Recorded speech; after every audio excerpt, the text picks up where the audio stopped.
কালকে তহসিলদার অর্জুন দাস, প্রধান জিতেন্দ্র বর্মা, উপপ্রধান কালীপদ রায়, সঙ্গে 14-15 জন লোক আছে। আইসের আমার সীমানায় ভাড়া ভাঙছে, ভাঙ্গে তারা নিজের ইচ্ছা মতো সীমানায় ঘুরি তারা বয়েছে।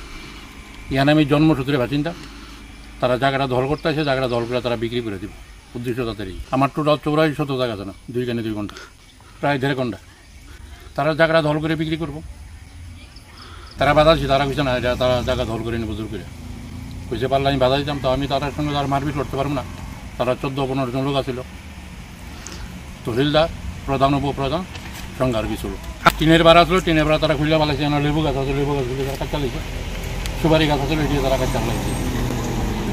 এখান থেকে আমি সুস্থ বিচারের দিকে যাবো, আইনের আশ্রয় যাবো।